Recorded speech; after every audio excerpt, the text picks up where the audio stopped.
Presta Premium Women's Wear. Let your body love it. Satyabama Institute of Science and Technology, Chennai and Sri Perumbudur.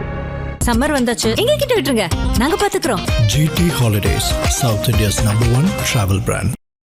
Udhayanidhi is okay sir, he can be an எம்எல்ஏன்னு எனக்கு தோணும். டெஃபினட்டாக இப்போது நம்புவாங்கல்ல, இதை நம்புறதுக்கு ஏற்றுக்காதனால தான் வன்னியரசு மாதிரி ஆட்கள்லாம் குதிக்கிறான். நான் மேற்கொள்ள இருக்கும் கடமையை நேர்மையுடன் நிறைவேற்றுவேன் என்றும் உளமாற உறுதி கூறுகிறேன். விஜய் அவர்களோட ட்ரெஸ் கோட் சார் இப்போ ஒயிட் அண்ட் பிளாக்ல வராரு, அதுக்கு ஏதாச்சும் ஜாதக காரணங்கள் இருக்குமா? ஒயிட் அண்ட் பிளாக் வந்து சுக்கன் சனியும் சேர்க்கை, மிகப்பெரிய வெற்றி, எளிது, நல்லா ஹார்ட் ஒர்க்கிங் லைஃபுங்க, எக்ஸ்ட்ரானே ஜெயிக்கிறார். இப்போ ஸ்டாலின் அவர்கள் வந்து எப்படி இருக்கு சார், இதுக்கப்புறம் எப்படி இருக்கு அவருக்கு? கஷ்டம் தான் சார். ஒரு மனிதன் 70 வயது கடந்த பிறகு, முதலமைச்சர் வந்துட்டு தோற்ற பிறகு, மறுபடியும் ரெஸ்ட் ஆஃபீஸ் லைஃப் எடுத்துகிட்டு போகிறது, மறுபடியும் அவர் திரும்ப ஜெயிச்சு காட்டி ஆகணும், இல்லைன்னா அவருடைய வாழ்க்கை எப்படி நெகட்டிவாக முடியும்? அதுக்கு வாய்ப்பு இருக்குமா சார்? எனக்கு தெரிஞ்சு இல்லை சார். தளபதி ஸ்டாலின் ஐயா தான் தலைவர் இப்படின்னு ஒரு செக்டர். இன்னொரு செக்டர் நான் சொல்கிறேன், எடப்பாடி பழனிசாமி ஐயா தான் எனக்கு தலைவர், வாள் ஆட்டாத நறுக்கிடுவோம். இப்படி அதிகாரம் பண்ணவங்களும் மிரட்டினவங்களும் நிறைய பேர். உங்களையும் மிரட்டி இருக்காங்க சார்? அந்த மாதிரி மாறலி பண்ணாங்க. அது ஒரு குறிப்பிட்ட தேர்தல் நடந்துச்சு. அதை தொட்டு நான் வந்து ஹைகோர்ட்டில் ஒரு கேஸ் ஃபைல் பண்ணேன், ஹியூமன் ரைட்ஸ் கமிஷன்லேயே ஒரு கேஸ் ஃபைல் பண்ணேன். அந்த கேஸு கூட எனக்கே தெரியாமல் வாபஸ் வாங்கப்பட்டுச்சு. நீங்களும் விஜய் அவர்களும் வந்து ஒரு ஒப்பந்தத்தின் அடிப்படையில் தான் நீங்கள் 3 வருஷமாக அவர் கூட ட்ராவல் பண்ணீங்கன்ற மாதிரியெல்லாம் நிறைய பேர் பேசுகிறாங்க. அதெல்லாம் இல்லை சார், ஒப்பந்தமாக அடிப்படையில் ஒன்றும் இல்லை. ஒவ்வொருத்தருக்கும் ஒரு கடவுள் மேல் நம்பிக்கை இருக்குது. நான் வந்து அவரை ஒரு கடவுள் மாதிரி தான் பார்க்குறேன். அவர் வந்து எல்லாத்தையும் காக்கிறதுக்காக இந்த உலகத்துக்கு வந்திருக்காரு. கண்டிப்பாக தமிழ்நாடு காப்பாற்றுறது தான் அவருடைய முதல் இதாக இருக்கும். ஜாதகம் பார்க்குறவங்க என் அரசு அதிகாரத்துக்கு இதை விட பாருங்க, என் மூஞ்சி முன்னால ஜோதிடம்ங்கிறது தீண்டத்தகாத ஒரு தொழில். இந்த ஒரு விஷயத்தை காரணம் காட்டி இப்படி எல்லாரும் விமர்சனம் பண்ணும்போது நமக்கு கஷ்டமா இருக்கும். அது வலிச்சுது. என்ன கேட்கலையே, இதை நான் போஸ்ட் நான் உங்களுக்கு போடுறேன்னு சொல்லி போடலையே. என்னை பொறுத்த வரைக்கும் அவர் ஒரு 1000 ஜெயலலிதா எனக்கு, அது ஆல்ரெடி அவர் எங்கிட்ட காட்டியிருக்காரு. அதனால வெளியில் டிஸ்க்ளோஸ் பண்ண முடியல. ஸோ அந்த இடத்துக்கு இருக்கிற போது இந்த பதவி எனக்கு ஒன்றும் பெருசு இல்லை. இப்போ உதயநிதியை பற்றி நான் என்னால் தப்பாக சொல்ல முடியாதா?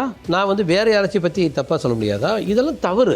அவங்களுக்கு 1000% இருக்கும், அது காரணம் இருக்கும். விஜய் அவர்கள் கூட நீங்கள் இருந்தீங்கன்னா அவர் இன்னும் ஸ்ட்ராங்காக இருப்பாருன்றதுக்காக உங்களை பிரிக்க பார்க்குறாங்களா? இப்போ எனக்கு அந்த மாதிரி தோணும். 2 திராவிட கட்சிகளும் வேண்டாம்னு சொல்லிட்டு விஜய் அவர்களுக்கு மக்கள் வந்து வாக்கு செலுத்தி இருக்காங்க. ஆனால் இங்கே ஒரு சதி நடக்குது. ஏடிஎம்கே டிஎம்கே சேர்ந்த கூட்டணி அமைச்சு எடப்பாடி அவர்கள் முதல்வராக ட்ரை பண்ணுறாருன்ற விஷயங்கள்லாம் போயிட்டு இருந்தது அந்த 5 நாள். அப்போ எப்படி இருந்துச்சு சார் உங்களுக்கு? நாங்கள் கூட வெயிட் பண்ணோம். ஏன்னா அதெல்லாம் ப்ராக்டிக்கல் சீனரியா தானே.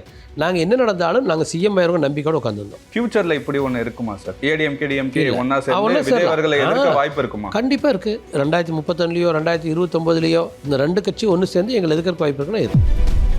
சார் வணக்கம் சார். வணக்கம் பிரதர். சார், நம்ம எலெக்ஷனுக்கு முன்னாடி ஒரு இன்டர்வியூவில் பேசியிருந்தோம், விஜய் அவர்கள் கண்டிப்பாக சிஎம் ஆவார்னு நீங்கள் சொல்லியிருந்தீங்க. அதே மாதிரி அவர் சிஎம் ஆகிட்டாரு, 108 தொகுதியில் வின் பண்ணிட்டாரு. அந்த வெற்றி எப்படி இருக்குது சார் உங்களுக்கு? ரொம்ப ஹாப்பியாக, ரொம்ப சந்தோஷம். மேபி நீங்கள் தானே இன்டர்வியூ பண்ணி நினைக்கிறேன். அப்போ உங்களுக்கு சொன்னனே நாங்கள் ஜெயிச்சிரோன்ட்டு. அது மட்டும் இல்லை சார், நீங்கள் சொன்ன நிறைய கணிப்புகள் உண்மையாக இருக்குது. உதயநிதி அவர்கள் இன்னைக்கு டெபுட்டி சிஎம்மாக இருக்கலாம், ஒரு எம்எல்ஏவாக தான் இருப்பாருன்னு அப்படின்னு சொன்னீங்க. ஸ்டாலின் அவர்கள் தோற்றுருவாருன்னு சொன்னீங்க. அதே மாதிரி எல்லாம் நடந்திருக்கு. அன்னைக்கு நீங்கள் சொன்ன கணிப்பு எல்லாம் நடக்குதுன்றப்போ இது மற்றவங்களாம் எப்படி உங்ககிட்ட பேசினாங்க சார்? எந்த ஒரு எதிர்பார்ப்புமே இல்லாமல் விஜய் அவர்கள் கூட 3 வருஷமாக ட்ராவல் பண்ணிட்டு இருக்கீங்க.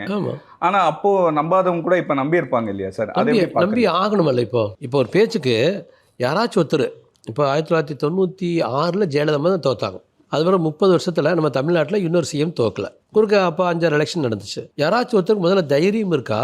அப்படியே தோக்கிற மாதிரி இருந்தால் கூட வெளியில் சொல்கிறதுக்கு இது வரைக்கும் யாருமே சொல்லலையே. நான் ஒருத்த மட்டும்தான் சொன்னேன், டெஃபினட்டாக கொளத்தூரில் நம்ம ஸ்டாலின் ஐயா வந்து தோற்றுருவார், கண்டிப்பாக சிட்டிங் சீஃப் மினிஸ்டர் தோக்க போகிறாரு பாருங்க. இதை நான் இப்போ சொல்லலை, 2-3 வருஷமாக சொல்லிட்டு இருக்கேன் எல்லாத்திட்டையும் என் நண்பர்கள்லாம். ஜாதக பிரகாரம் சனி திசை ராகு புத்தி, 8ஆம் வீட்டில் சனி, 5ஆம் வீட்டில், அதாவது வானத்தில் 8ஆம் வீட்டில் சனி, 7ஆம் வீட்டில் ராகு, ஜாதகத்தில் வானத்தில் 5ஆம் வீட்டில் ராகு டெஃபினட்டாக சாத்தியம் இல்லை. அஷ்டமம் சனி வேறு. ஸோ இதை பேஸ் பண்ணி இதை பற்றி யாரும் பேசவும் மாட்டேங்கிற அஸ்ட்ராலஜர்ஸ். முதல்ல அவர் ஜெயிக்க போதில்லை, அவரே ஜெயிக்க போகிறேன்னு திமுக என்ன ஆகுங்கிற கருத்தில் நான் தெளிவாக இருந்தேன். டெஃபினட்டாக இப்போது நம்புவாங்கள்ல, இதை நம்புறதுக்கு ஏற்றுக்காதனால தான் வன்னியரசு மாதிரி ஆட்கள்லாம் குதிக்கிறாங்க. ஒரு சில விஷயங்கள் சார், விஜய் அவர்களோட ட்ரெஸ் கோட் சார் இப்போ ஒயிட் அண்ட் பிளாக்ல வராரு, அதுக்கு ஏதாச்சும் ஜாதக காரணங்கள் இருக்குமா? இல்லை, அது ஜாதக காரணம் ஒன்றும் இல்லை. ஆக்சுவலாக அது வந்து அவருடைய எக்ஸ்பெக்டேஷன். நான் அதை பாசிட்டிவாக எடுத்துக்கிட்டேன். ஒயிட் அண்ட் பிளாக் வந்து சுக்கன் சனியும் சேர்க்கை, மிகப்பெரிய வெற்றி, எளிது, நல்லா ஹார்ட் ஒர்க்கிங் லைஃபுங்க, எக்ஸ்ட்ரானே ஜெயிக்கிறார். அந்த பொட்டு வச்சிருக்காரு சார், அதுக்கு ஏதாச்சும் காரணம்? அது ஒரு கேஷுவலாக வைக்கிறார், அது ஒன்றும் ரீசனபிளாக அது பண்ணல சார். நம்ம எலெக்ஷனுக்கு முன்னாடி அரசியல் தலைவர்களுக்கெல்லாம் ஜாதகம் எப்படி இருக்குன்ற மாதிரி எல்லாம் பேசணும். இதுக்கப்புறம் எப்படி இருக்கும் சார்? அடுத்த 5 வருஷம் எப்படி இருக்குன்றதை பற்றி கேட்கணும். இதில் என்னை பொறுத்த வரைக்கும் சார், தலைவர் வந்து அவர் தான் தலைவர். அதாவது நீங்கள் ஒரு விஷயம் வச்சுக்கோங்க, நீங்களாம் சின்ன பசங்க ஏஜில் கம்மியாக இருக்கலாம் சொல்கிறேன். பணம் கொடுத்து ஜனங்களை கூட்டிகிட்டு வந்து திருப்பி கொண்டு போய் வீட்டில் கொண்டு போய் விட்டுட்டு வர்றது இருக்கலாங்க, அதில் ஒரு நியாயமான அரசியல் இல்லை. அது வந்து தவறு. அது அரசியலே முதல்ல காசு கொடுத்து கூட்டிகிட்டு வந்து திருப்பி அனுப்பி வைக்கிறது ஃபஸ்ட்டு இல்லை. அடுத்து காசு கொடுத்து ஓட்டு வாங்குறது எகென்ஸ்ட் நேச்சர். அதனால் இவங்க அழிஞ்சிருவாங்கன்னு தெரியும். ஏன் கடவுள் இத்தனால இழுத்துட்டு வந்திருப்பாருன்னா, ஒரு சக்தி வேணும் இவங்ககிட்ட வந்து ஒருத்தர் காப்பாற்றுறது. அந்த சக்தி கிரியேட் ஆகிறது ஏடிஎம்கே டிஎம்கே ரெண்டுமே இந்த இடத்துல வந்து விலகுது. இது என்னால் கணிக்க முடிஞ்சது. கண்டிப்பாக 2026 இந்த 2 கட்சியும் தாண்டி எங்கள் தலைவர் வந்துடுறாரு. அதன் பிறகு இவருக்கு தோல்வியே இல்லாத 40-50 வருடங்கள் லைஃப் லாங் இவர் தோல்வி கிடையாது. இப்போ ஸ்டாலின் அவர்கள் வந்து எப்படி இருக்குது சார்? இதுக்கப்புறம் எப்படி இருக்குது அவருக்கு? கஷ்டம் தான் சார், வருத்தமாக தான் இருக்குது.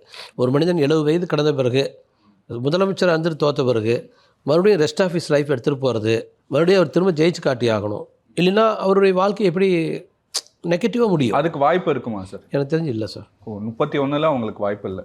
என்றைக்குமே ஜெயிக்க முடியாது சார். இன்றைக்கி இருக்கிற டீம் ஜெயிக்காது. இப்போ இபிஎஸ் அவர்கள் சார், கட்சியே 2 பிளவாக இருக்குது. இதுக்கப்புறம் கட்சி யார்கிட்ட இருக்குன்ற மாதிரி பிரச்சனை போயிட்டுருக்கு. அவருக்கு எப்படி இருக்குது சார்? எனக்கு தெரிஞ்சு சார் இபிஎஸ்க்கெல்லாம் ஒரு பெரிய எதிராளி இல்லை. அதாவது என்னையில் வந்து பேசுகிறக்கே அலோவ் பண்ணவே விடாத ஒரு சில டிஸ்கஷன் போச்சு. உதாரணத்துக்கு எங்கிட்ட வந்து ஒரு சில கருத்துக்கள் கேட்குறாங்க. ஓகே, ஜெயலலிதா யார் ஜெயிப்பாங்க? ஜெயலலிதா வந்து அவங்க ஒரு குயின் அண்ட் கடவுள். இப்போது நடந்துட்டு இருக்க எலெக்ஷன் டைமில் ஒரு சில அரசியல் தலைவர்கள், ஒரு சில அதிகாரிகள் எங்கிட்ட பேசுகிற பொழுது யார் ஜெயிப்பாங்க அப்படிங்கிற பொழுது எங்கள் தலைவர் ஜெயிப்பார். அந்த பாயிண்ட்டை விட்டுரு. நேற்று வந்துட்டு நாளைக்கு முந்தா நேற்று வந்துட்டு நீ வந்து நாளைக்கு சிஎம் ஆயிரம் நாங்களே வேடிக்கை பார்ப்போமா? நான் சொல்கிறேன் இவர் தளபதி ஸ்டாலின் ஐயா தான் தலைவர் இப்படின்னு ஒரு செக்டர். இன்னொரு செக்டர் நான் சொல்கிறேன் எடப்பாடி பழனிசாமி ஐயா தான் எங்கள் தலைவர். வாழை ஆட்டாத, நறுக்கிடுவோம். நீங்களாம் வந்து எங்களுக்கு சப்போர்ட் பண்ணணும். மேக்ஸிமம் நான் சொல்கிறேன் நீ 7-10 சீட் தான் ஜெயிப்பேன். நான் சொல்கிறேன் உனக்கு என்ன அரசியல் தெரியும், 10 சீட் தான் ஜெயிப்பேன். நீ எங்களோட கூட்டணி வரதுக்கு தயாராக இருந்துக்கோ. இப்படி அதிகாரம் பண்ணவங்களும் மிரட்டினவங்களும் நிறைய பேர். ஈவன் என்னைவே உங்களையும் மிரட்டி இருக்காங்க சார். அந்த மாதிரி ஏதாச்சும் இப்போ விஜய் அவர்கள் கூட நீங்கள் இருக்கக்கூடாதுன்ற மாதிரி ஏதாச்சும் முயற்சிகள் இருந்துச்சு? மாறலி பண்ணாங்க. அது ஒரு குறிப்பிட்ட தேதியில் நடந்துச்சு. அதை தொட்டு நான் வந்து ஹைகோர்ட்டில் ஒரு கேஸ் ஃபைல் பண்ணேன். ஹியூமன் ரைட்ஸ் கமிஷன்லேயும் ஒரு கேஸ் ஃபைல் பண்ணேன். அந்த கேஸு கூட எனக்கே தெரியாமல் வாபஸ் வாங்கப்பட்டுச்சு. கேஸையே அப்படியே வாபஸ் வாங்கிட்டாங்க. எனக்கு தெரியாது வாபஸ் வாங்கினதே. எங்கிட்ட சொல்லிட்டு இருக்காங்க அடுத்த வாரம் ஹீரிங் வருது, அடுத்த வாரம் ஹீரிங் வருது, அடுத்த வாரம் ஹீரிங். ஆனால் ஏற்கனவே வாபஸ் வாங்கிட்டாங்க. நம்ம ஜாதக ரீதியாக பேசுவோம் சார். இப்போ இந்த சைடு பார்த்தீங்கன்னா முதலமைச்சர் விஜய் அவர்கள் இருக்கார். இந்த சைடு பார்த்தீங்கன்னா எதிர்க்கட்சி தலைவராக உதயநிதி அவர்கள் இருக்கார்.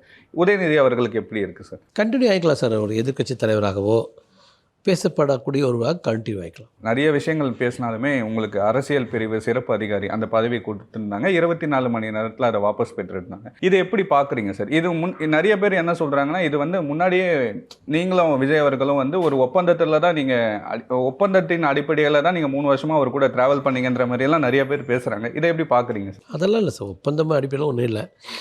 லைஃப் லாங் நாங்கள் ஒன்றா ட்ராவல் பண்ணுவோம். எங்களுடைய உறவு வந்துங்க ஒரு அன்பு, நட்பு, காதல் இதுக்கெல்லாம் கடந்தது. ஒருவேளை எனக்கு சொல்ல தெரியல சார், என்னைக்காச்சும் சொல்லலாம் என்ன ஒருவன்ட்டு. என்னை பொறுத்த வரைக்கும் ஒரு தெய்வத்தை நம்பி மனிதன் வாழ்கிறான். ஒவ்வொருத்தருக்கும் ஒரு கடவுள் மேல் நம்பிக்கை இருக்குது. நான் வந்து அவரை ஒரு கடவுள் மாதிரி தான் பார்க்குறேன். அவர் வந்து எல்லாத்தையும் காக்கிறதுக்காக இந்த உலகத்துக்கு வந்திருக்காரு. கண்டிப்பாக தமிழ்நாட்டை காப்பாற்றுறது தான் அவருடைய முதல் இதாக இருக்கும். அப்போ தமிழ்நாட்டுக்குள்ளே தான் நானும் இருக்கேன். நான் ஒரு தமிழ் பிரஜை. லக்கிலி நான் அவருடைய பழகிட்டும் இருக்கேன். ஸோ எங்களுடைய உறவுங்கிறதுங்க இன்ஃபினிட்டி. ஒருவேளை இன்னொரு ஜென்மம் எடுத்தால் கூட நான் அவர் கூட பிறப்பேன். அவர் பேசினாரா சார் அதுக்கப்புறம் இந்த மாதிரி அந்த பதவியை ரத்து பண்ணதுக்கப்புறம்? இல்லை, நான் பேசினேன். நான் அது நம்ம வெளியில் சொல்ல வேண்டாம். நாங்கள் வந்து பதவிக்காக இல்லை, இந்த பதவி போட்டது எனக்கு தெரியாது. உங்களோட ரிலேஷன்ஷிப் உங்கள் 2 பேருக்கு தெரிஞ்சாலுமே இது நிறைய பேர் இப்போ சட்டசபையில் கூட நிறைய பேர் எதிர்ப்பு தெரிவிச்சிருந்தாங்க. நிறைய பேர் சோஷியல் மீடியாவில் பேசும்போது என்ன இவங்க இப்படியெல்லாம் பேசுகிறாங்களே, நம்ம தலைவர் சும்மா இருக்காரு, நமக்காக பேசியிருக்கலாமேன்னு ஒரு எண்ணம் இருக்கும் இல்லையா சார்? யாராக இருந்தாலும் இருக்கும் இல்லையா? எனக்கு அந்த மாதிரி வரல. நான் இப்படி எடுத்துட்டேன்னா என்னை பற்றி வன்னியரசு சார் பேசினார், பிரேமலதா மேடம் பேசுகிறாங்க. அவங்களுக்கு தெரியலைங்கிறதுனால பேசுகிறாங்க. ஃபஸ்ட்டு என்னுடைய personal character, I'm not an astrologer, I'm mentor. ஒரு மனிதனோட பழகி அவங்கள வெற்றியடை வைக்கிறது என்னுடைய கோட்பாடு. ஜெயலலிதாவை நம்ம 96 பார்க்குற பொழுது எனக்கு 98, 99 தெரியும். ஆனால் 96 1 செகண்ட் பார்க்குற போது அவங்க பர்கூர் தொகுதியில் தோற்று போயிருந்தாங்க. அப்போ தான் அவங்களோட அறிவு மாற. அதன் பிறகு திரும்ப 2001 சிஎம்ஆர் பொழுது நான் அந்த சிஎம்ஆர் காலையில் இதே மாதிரி 7-7:30 மணிக்கு அங்கே போயிட்டேன். கவுண்டிங்கை நான் அங்கே தான் உட்காந்து பார்த்துட்டு இருக்கிறேன். பூங்கொன்ற, நான் கோதண்டராமன், கார்த்திகேயன், இந்த மாதிரி ஆட்கள்லாம் அங்கே இருக்கிறோம். அங்கே கவுண்டிங் போயிட்டுருக்கு. அப்போ அப்படியே ஏடிஎம்கே ஜெயிச்சிட்டே இருக்குது. ஒரு 2 hours கழிச்சு பார்த்தினாங்க அந்த வீடு முழுதும் போலீஸ் ஆஃபீஸர்ஸாவோ அரசியல் தலைவராக நிறைஞ்சு விளையுது. பணக்காரன்லாம் அங்கே வந்துட்டாங்க. அப்போது ஜெயலலிதா மட்டும் எந்த ஒரு காலுமே இல்லை. ஆல்மோஸ்ட் மணி ஒரு 11-12 மணி இருக்கும். இனி இங்கே வேலை இல்லை. ஒரு அஸ்ட்ராலஜராக நம்மளை பயன்படுத்திக்கிட்டாங்க. யாராருக்கு எம்எல்ஏ சீட் கொடுத்தாங்க, யாராருக்கே இனிமேல் மந்திரியாக போகிறாங்க. நம்ம அங்கே ஒரு யூஸ்லெஸ் ஃபில்லோவாக மாறிடுவோம் அப்படின்னு நினச்சிட்டு அங்கே உட்காந்துட்டு எழுந்து கிளம்புறேன். அந்த ஸ்டெப்ஸில் இறங்கி கீழே வந்துட்டேன். அப்போ மேலேருந்து யாரோ ஒருத்தர் என்னை கூப்பிட்டு அம்மா அவங்கள கூப்பிட்றாங்க வாங்குங்கிறாங்க. மேலே போய் நான் ஃபஸ்ட்டு ஆளாக அம்மாவை நான் தான் பார்த்தேன். அவங்க லீடிங் எடுத்த பிறகு அவங்க வந்து அப்படியே ஒரு துர்கியம்மனாட்டு இருப்பாங்க எப்பொழுதுமே, ட்ரெஸ் எல்லாம் பண்ணிட்டு அழகாக கம்பீரமாக. அவங்கள நான் தான் முதல்ல பார்த்தேன். அதன் பிறகு 2006 2007 வரைக்கும் அவங்களோட என்னுடைய உறவு அழகாக. எனக்கு அரசியல் தெரியும் ஆக்சுவலாக. ஸோ நான் சாரோட இருக்கிற பழக்கம், எனக்கு அரசியல் தெரியும். இப்போ உதாரணத்துக்கு எஸ்பி வேலுமணி ஐயாவுக்கும் சிவி சண்முகத்துக்குள்ள வித்தியாசத்தை என்னால் சொல்ல முடியும். அஸ்ட்ராலஜிலாகவும் ப்ராக்டிக்கலாகவும் அரசியல் ரீதியாகும். ஏன்னா 30 வருஷமாக நீங்கள் இதில் ஆமாம், இதுக்குள்ளார இருக்கேன். எனக்கு ஒவ்வொரு அரசியல்வாதியும் அனுமானிக்க முடியும். அதற்கு நான் ஒரு செயலில் பயன்படுறேன். அடுத்து விருப்பு வெறுப்பு இல்லாமல் நான் நேர்மையாக பண்ணுவேன்னு தலைவருக்கு தெரியும். நான் ஒரு நாளும் என்னுடைய ஜென்ம எதிரியே வந்தாலும் அவனுக்கு நான் கெடுதல் செய்ய மாட்டேன். ஸோ அந்த இடத்துக்கு நான் ஃபிட் ஆகணும்னு அவன் நினச்சிருக்கலாம், அவ்வளோதான். அதனால் எனக்கு அது ஒன்றும் வருத்தம் இல்லை. அது இன்னும் சொல்ல போனால் நான் பாசிட்டிவாக எடுத்துக்கிறேன். இந்த உலகத்துக்கு அது வந்து சேர்ந்துச்சல்ல. இப்போ நான் அவரோட நல்லா இருக்கிறது எல்லாத்துக்கும் தெரிஞ்சிச்சல்ல. ஏன்னா எல்லா அரசியல்வாதிகளுமே ஜாதகம் பார்ப்பாங்கன்றது எல்லாருக்கும் தெரிஞ்ச ஒன்று தான் சார். ஏன் ஜாதகம் பார்க்குறவங்க ஏன் அரசு அதிகாரத்துக்கு இதை விட பாருங்க, என் மூஞ்சி முன்னால் இவர் வந்து இவருக்கு அஸ்ட்ராலஜி உண்மையாலும் நாங்கள் அஸ்ட்ராலஜியில் பேசிக்கிறது இல்லை. நானும் சாரும் அஸ்ட்ராலஜியில் பேசிக்கிறங்கிறதே ரொம்ப ரேரு. நாங்கள் காமன் சப்ஜெக்ட் தான் பேசிக்கிறோம். ஆனால் ஜோதிடம்ங்கிறது தீண்டத்தகாத ஒரு தொழில். இப்போ திருடுறவன் எம்எல்ஏ மந்திரி ஆகிறான், கன்விக்ட் ஆகாமல் இருக்கிறவங்க கூட இருக்காங்க. எத்தனை பேர்த்துக்கு ஹைகோர்ட் கன்விக்டாக இருக்குது, ஸ்டே வாங்கிட்டு அங்கே ஆட்சியில் தொடர்றவங்களாம் நம்ம பார்த்துருக்கோம். அந்த வகையில் நான் ஒரு கிராஜுவேட்டுங்க, பிளேடு ஃபார் மை டிஸ்ட்ரிக்ட்டுங்க, played for my university. I am cricketer, extraordinary கிரிக்கெட்டுங்க, ரொம்ப பிரில்லியன்ட் மைண்ட் உள்ளவன். நல்ல ஜோசியத்தை 40 வருஷம் பார்த்துட்டு இருக்கேன். நல்லவன். கொரோனா வந்தபோது ஒரு 30-40 குடும்பங்களை கிட்டத்தட்ட தத்தெடுத்துட்டேன். அவங்களுக்கு அரிசி பொறுப்பெல்லாம் கொடுத்து நான் சேவ் பண்ணேன். எங்கள் சொந்த பந்தத்தில் எல்லாத்துக்கும் வீட்டு வாடகை, பணம், பொருள், படிப்பு செலவு எல்லாத்தையும் அந்த டைம் கொடுத்த ஒரு 3 வருஷத்துக்கு என்னுடைய வருமானத்தெல்லாம் அவங்களுக்கு தான் செலவு பண்ணேன். கேட்டு செலவு பண்ணல, நானும் போய் செலவு பண்ணேன். நானும் சமுதாயத்துக்கு எல்லோரும் நல்லா இருக்குன்னு நினைக்கிற ஒரு ஆள், நல்லவன். அதுக்குன்னு ஒரு வெப்சைட்டே இருக்குது, நீங்கள் போய் பாருங்கள். என் பேரில் ஒரு வெப்சைட் இருக்குது பாருங்கள். நிறைய பேருக்கு தான தரம் பண்ணதான் அந்த வெப்சைட்டில் வரும். டைமில் அதனால் அதை நான் விட்டுட்டேன். நான் ஒரு சமுதாய பிரஜை. நான் வெறும் அஸ்ட்ராலஜி இல்லை. உங்களுக்கு பொண்ணு இல்லை தம்பி, உங்களுக்கு ஜாதகம் பார்க்கணுன்னா அதை எத்தனை நேரத்துக்கு உங்களுக்கு பார்த்துட்டு இருப்பேன்? போர் அடிச்சிடாதா? அப்போ இத்தனை வருஷம் சாரோட ட்ராவல் பண்ணுறமே, நான் போர் அடிச்சிருக்க மாட்டேனா? இந்த ஒரு விஷயத்தை காரணம் காட்டி இப்படி எல்லாரும் விமர்சனம் பண்ணும்போது நமக்கு கஷ்டமாக இருக்கும். அது வலிச்சுது. ஆனால் எனக்கு என்ன ஒரு வாய்ப்பு எடுத்துக்கன்னா, நான் பிரேமலதா மேடத்தை வெல்கம் பண்ணுறேன், வன்னியர் சாரை வெல்கம் பண்ணுறேன். ஒரு அஸ்ட்ராலஜராக நான் உங்களுக்கு விளக்கம் சொல்ல தயாராக இருக்கேன். அதுமாதிரி சோசியல் லைஃப்பில் நிறைய நல்லது செஞ்சுருக்கேன். எனக்கு நல்ல அனுமானம் இருக்குது. நம்ம எல்லாத்தையுமே பேசலாம். நீங்கள் ஒரு 4-5 சைக்காலஜிஸ்ட்டை கூட வச்சுக்கலாம், 4-5 மேதைகள் கூட வச்சுக்கலாம், முடிஞ்சால் வீரமணி ஐயா கூட வச்சுக்கலாம். வீரமணி ஐயா கூட வச்சுட்டு நம்ம ஒரு லைவ் ஒரு வீடியோ ஒரு டிஸ்கஷன் வச்சுக்கோங்க. எனக்கு என்னன்னா, நீங்கள் இதெல்லாம் சொல்கிறீங்க இல்லையா சார், இப்போ நீங்கள் வந்து எந்த ஒரு எதிர்பார்ப்பும் இல்லாமல் விஜய் அவர்கள் கூட இவ்வளோ தூரம் ட்ராவல் பண்ணுறீங்க. இன்னைக்கு சிஎம் ஆகிட்டாரு. இவங்கெல்லாம் விமர்சனம் பண்ணுறாங்கன்ற ஒரே காரணத்துக்காக அவர் இதை வந்து அவர் ஏற்றுக்காமல் இருந்திருக்கலாமோ அப்படின்னு ஒரு எண்ணம் இருக்கும் இல்லையா? இல்லை, அப்படி இல்லை. அவர் கொடுக்குற, அவர் பார்த்து எனக்கு கேட்டால் கொடுத்தாரு, என்ன கேட்கலையே, இதை நான் போஸ்ட்டு நான் உங்களுக்கு போடுறேன்னு சொல்லி போடலையே. அப்போ நம்ம எப்படி அதை நம்ம கேட்க முடியும்? அவரை பற்றி அவர் விருப்பம். நான் அவருடைய அன்போடு அவரோடு இருக்கேன், அவருடைய பக்தன் மாதிரி அவரோடு இருக்கேன், அவருடைய அன்புக்குறினா இருக்கேன். அதுக்கு அந்த உறவுக்கு பேரே இல்லை. இது காதலா, அன்பா, பாசமா, நம்பிக்கையா, எனக்கு என்ன சொல்கிறதுன்னு தெரியல. இது எல்லாத்தையும் கடந்தது. என்னை பொறுத்த வரைக்கும் அவர் ஒரு 1000 ஜெயலலிதா எனக்கு. அது ஆல்ரெடி அவர் எங்கிட்ட காட்டியிருக்காரு. அதனால் வெளியில் டிஸ்க்ளோஸ் பண்ண முடியல. ஸோ அந்த இடத்துக்கு இருக்கிற போது இந்த பதவி எனக்கு ஒன்றும் பெருசு. ஓகே, உங்களோட அன்பு விஜய் அவர்கள் மேலே நீங்கள் வச்சிருக்க அன்பு உண்மையான அன்பு சார். அதை வந்து நான் மதிக்கிறேன். ஆனால் சில விஷயங்கள் இந்த காரணம் காட்டி நிறைய பேர் நிறைய விமர்சனங்கள்லாம் பண்ணுறாங்க சார். உங்கள் பர்சனல் லைஃப்பை பற்றி பேசுகிறாங்க, இந்த மாதிரி விஷயங்கள்லாம் பார்க்குறீங்க சார். நான் வந்து 2000 வருஷத்தில் ஒரு டிவோர்ஸ் பண்ணிடுறேன். அதற்கு முன்னால் ஏதோ ஒரு ஹிஸ்ட்ரி இருக்குது. சட்டப்பிரகாரம் என் பேரில் ஒரு எஃப்ஐஆர் இல்லை, ஒரு சிஎஸ்ஆர் காப்பி கூட போடலை. நான் ஒரு தப்பு பண்ணியிருந்தேன்னா ஒரு எஃப்ஐஆர் போட்டு என்னை ரிமாண்ட் பண்ணியிருப்பாங்க. நான் ஒன்றும் பெரிய அப்பாட்டக்கர் இல்லை. ஸோ ஃபஸ்ட்டு ஒரு பத்திரிகை தர்மம் உள்ளவங்க ஒருத்தர் ஒரு குற்றச்சாட்டு சொன்னாங்கன்னா அதில் உண்மை இருக்கான்னு கேட்டுட்டு அதை அவங்க அன்றைக்கி போட்டிருக்கணும். இல்லை இது வழக்காடு மன்றத்துக்கு எடுத்துக்கு போக வேண்டியது, நீ போலீஸ் ஸ்டேஷனுக்கு உடனே போய் கம்ப்ளைண்ட் பண்ணுப்பா அப்படின்னு அவங்க சொல்லியிருக்கணும். இப்படிலாம் சொல்லப்படாத, இப்போவும் நான் மறந்து போனேன், 25 வருடங்களுக்கு முன்னால் மறந்து போன ஒரு விஷயத்தை இன்றைக்கி ஞாபகப்படுத்த என்ன பிரயோஜனம் இருக்குது? நான் எங்கள் அப்பா ஒரு புத்தர் மாதிரி, அவருடைய மகன். எனக்கு 39 வயது ஆனவங்க தான் எங்கள் அப்பா இறந்தார். அப்போ 2003 எங்கள் அப்பா இறக்குறாருனாங்க. நான் தப்பு பண்ணியிருந்தேன்னா எங்கள் அப்பா என்னை விச வச்சு கொண்டிருப்பார். அதே மாதிரி அதன் பிறகும் என்னுடைய வாழ்க்கை துணைங்க என்னை பொறுத்த வரைக்கும் தெய்வம் மாதிரி ஒரு பெண்ணோட நான் வாழ்ந்திருக்கேன். நான் கடவுளுக்கு பிறந்தவன், கடவுளோட வாழ்ந்தவன். நான் ஒரு தப்பு செய்யலை. தப்பு செஞ்சுருந்தால் அன்றைக்கி நான் தண்டிக்கப்பட்டிருப்பேன், தப்பிச்சிருக்க மாட்டேன். நான் என்ன தப்பு பண்ணேன்? எனக்கு இன்கம் டேக்ஸ் கேஸ் தவிர எனக்கு எந்த கேஸுமே இல்லை. அது எப்படி சார் சாத்தியம்? நான் என்ன சசிகலாமாவுடைய பரம்பரையில் வந்தவனா? நான் ஸ்டாலின் ஐயோடைய பரம்பரை வந்தேன்னா? அதனால் இதெல்லாம் பொய் குற்றச்சாட்டு. நான் ஜனங்களுக்கு சொல்கிறது என்னென்னா, ஃபஸ்ட்டு யாருடைய பர்சனல் லைஃப்பில் போகாதீங்க. உங்கள் பர்சனல் லைஃப்பில் எல்லாத்து பர்சனல் லைஃப்லையும் ஏதாச்சும் இருக்கும். அடுத்தவங்களுக்கு அது தப்பாக தெரியும். இப்போ உதயநிதியை பற்றி நான் என்னால் தப்பாக சொல்ல முடியாதா? நான் வந்து வேறு யாராச்சும் பற்றி தப்பாக சொல்ல முடியாதா? இதெல்லாம் தவறு. அவங்களுக்கு 1000% இருக்கும், அது காரணம் இருக்கும். இப்போ நானும் எப்படின்னாங்க, தவறுன்னு பட்டுச்சுன்னா அதுலேருந்து விலகிடுவேன். நான் ஒய்ஃபு, அண்ணன், தம்பி, அப்பான்னு பார்க்க மாட்டேன். எங்கள் அப்பா கெட்டவராக இருந்தால் எங்கள் அப்பாட்ட பழக மாட்டாங்க, விட்டு போயிடுவேன். விட்டு போன பிறகு எனக்கு இன்னொரு மென்டர் தேவைப்படாமல் இன்னொரு அப்பா தேவைப்படுறாரு, நான் இன்னொரு அப்பாட்ட பழகிறேன். ஒரு பெண் எனக்கு பொருத்தமில்லைன்னு நினச்சா நான் இன்னொரு பெண்ணை கல்யாணம் பண்ணிக்கிற சகல ரைட்ஸ் இருக்குது. நான் நல்ல வாழ்க்கையை, தரமான வாழ்க்கையை நான் வாழ்ந்துருக்கேன். என் மனைவி காலை தொட்டு கும்பிட்டுருக்கேன். ஒரு 100-200 ட்ரிப்பு தெரியுங்களா? 100-200 ட்ரிப்பு, நாட் 1 or 2 டைம்ஸுங்க. ஒரு கல்யாண வீட்டில் நான் கிளம்புறபோது அழுகிறா, அவள் என் காலில் விழுகிறதுக்கு வர்றா, நான் அவள் காலை தொட்டு கும்பிட்டேன். அப்போ நான் எப்படி ஒரு பெண்ணை மதிக்கிறேன்? ஒரு பெண்ணை நான் மதிக்கிற விதம் என்ன? நீ எனக்கு கொடுக்குற பெயர் என்ன? தயவு செய்து யாருடைய பர்சனல் லைஃப்ல போகக்கூடாது சார். அது வந்து இந்த இன்டர்வியூவோட நான் சோசியல் மீடியாவுக்கு சொல்லக்கூடிய இது, நீங்கள் ப்ரொஃபஷனலாக எங்கிட்ட பேசுங்க, நீங்கள் எல்லாம் அதை எதுவும் பேசிட்டு இருக்காதீங்க. அதாவது என்னமோ கெட்ட வார்த்தையெல்லாம் யூஸ் பண்ணுறாங்க, அதெல்லாம் எல்லாத்தையும் தவிர்த்துட்டு. இன்னொரு விஷயம் கூட சொல்கிறாங்க சார், நீங்கள் அஜித் சாருக்கு வந்து அந்த யோகா இருந்துச்சு, அஜித் சாரை இவர் வந்து அப்ரோச் பண்ணாரு, அஜித் சார் இதுக்கு ஒத்துக்கலைன்ற மாதிரி எல்லாம். ஆமாம், உண்மை. பரசுராம் டெண்டல் குரூப்ஸ்னு ஒரு குரூப்ஸ் இருக்குது. அந்த டாக்டர் பேர் எனக்கு மறந்துச்சு. சமயத்தில் யாரோ ஒருத்தர் பேசினாங்க, அவர்கிட்ட சொன்னேன், அவர் போய் அப்ரோச் பண்ணார். அந்த சைடில் அதுக்கு இன்ட்ரெஸ்ட்லேயும் சொல்கிறாங்க, சார் நீங்கள் அவர்கிட்ட உட்காந்து பேசுகிறது அவ்வளோ சரியாக இருக்காது அப்படின்னு சொன்னதுனால விட்டுட்டேன். நீங்கள் பரசுராம் டெண்டல் குரூப்ஸுங்கிறது இங்கே ஃபேமஸானது, சென்னையில் கேட்டு பாருங்கள் நான் பண்ணனா இல்லையான்ட்டு. அதே மாதிரி இந்த அப்ரோச்சில் ஈவன் அந்த ரத்தேஷ் எல்லாம் இன்வால்வ்டு. ரத்தேஷ் இருக்கார் இல்லையா, நம்ம உதயநிதியுடைய பிஏ, அவருக்கு இதெல்லாம் தெரியும். அந்த தம்பி எனக்கு ஒரு சின்ன ஒரு மகன் மாதிரி. அப்பெல்லாம் விஜய் அவர்கள் கூட நீங்கள் இருந்தீங்கன்னா அவர் இன்னும் ஸ்ட்ராங்காக இருப்பாருன்றதுக்காக உங்களை பிரிக்க பார்க்குறாங்களா? இப்போ எனக்கு அந்த மாதிரி தோணுது. எனக்கு இப்போ கொஞ்ச நாளா, ஏன்னா நீங்கள் எல்லா விஷயமும் கரெக்டாக கணிக்கிறீங்க, எல்லாமே நடக்குது. விஜய் அவர்கள் கூட இவர் டிராவல் பண்ணாருன்னா அவர் இன்னும் சக்தி வாய்ந்தவராக இருப்பார். அதனால உங்களை நான் போன ஆகஸ்ட்லேருந்து உணர்றேன் சார். இந்த 5 விரல், நான் அப்படியே வேற ஒரு வீடியோ சொன்னேன், இந்த 5 விரல் 5 விதமான எனர்ஜி. இந்த 5ம் ஒரு வகை பயன்படும். இதில் ஒன்றும் இல்லைனா கூட ஒரு விரல் யூஸ் ஆகாது. இந்த 5 விரலுமே ஒரு 5 பேர். அந்த 5 பேர் நான் சாரோட ட்ராவல் பண்ணக்கூடாதுன்னு நினைக்கிறாங்க, எனக்கு தோணும். அவர் கூட இருக்கவங்களா வெளியே இருக்கவங்களா சார்? அது வேண்டாம் சார், அது வேண்டாம்.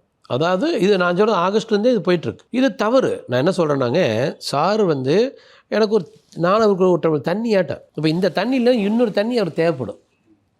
இந்த வெற்றிவேல்னால் இன்னொரு வெற்றிவேல் தேவைப்படுவார், என்னைக்காச்சும் தேவைப்படும் சார். அதனால நம்ம இப்போ இந்த தண்ணி சண்டைக்கு வருது உங்களுக்கு, அது பாட்டுக்கு அது இருக்குது சார். It's an energy. அந்த மாதிரி நானெல்லாம் ஒன்லி என் எனர்ஜி. எனக்கு ரூமே இல்லை, நீங்கள் காற்றோடையும் தண்ணியோடையும் சண்டை போட்டு என்ன போகுது? ஸோ அந்த மாதிரி ஒரு சூழல் தான் இருக்குதுன்னு தோணுது. இப்போது விஜய் அவர்கள் 108 தொகுதியில் வின் பண்ணிட்டாரு. 2 திராவிட கட்சிகளும் வேண்டாம்னு சொல்லிட்டு விஜய் அவர்களுக்கு மக்கள் வந்து வாக்கு செலுத்தியிருக்காங்க. ஆனால் இங்கே ஒரு சதி நடக்குது. ஏடிஎம்கே டிஎம்கே சேர்ந்து கூட்டணி அமைச்சு எடப்பாடி அவர்கள் முதல்வராக ட்ரை பண்ணுறாருன்ற விஷயங்கள்லாம் போயிட்டு இருந்தது அந்த 5 நாள். அப்போ எப்படி இருந்துச்சு சார் உங்களுக்கு? நாங்கள் கூட வெயிட் பண்ணோம், நடக்கட்டும், அப்படி தான் நடக்கட்டுமே. இவங்க 2 பேரும் எப்படி இருந்தாலும் ஆல்ரெடி எக்ஸ்போஸ் ஆகிட்டாங்க. அப்போ உங்ககிட்ட ஆலோசனை கேட்டார் அவர்? இல்லை, அப்படியே இல்லை, ஆலோசனை கேட்கல. நாங்கள் அதை பற்றியும் பேசிக்கல. ஏன்னா அதெல்லாம் ப்ராக்டிக்கல் சீனரியா தானே. நாங்கள் என்ன நடந்தாலும் நாங்கள் சிஎம் ஆயிரம் நம்பிக்கையோடு உட்காந்துருந்தோம். அது 7ஆம் தேதி நடக்கலை, 10ஆம் தேதி நடந்துங்கிற தவிர எங்களுக்குள்ள பயமோ கவலையோ இல்லை. ஃபியூச்சரில் இப்படி ஒன்று இருக்குமா சார்? வாய்ப்பே இல்லை.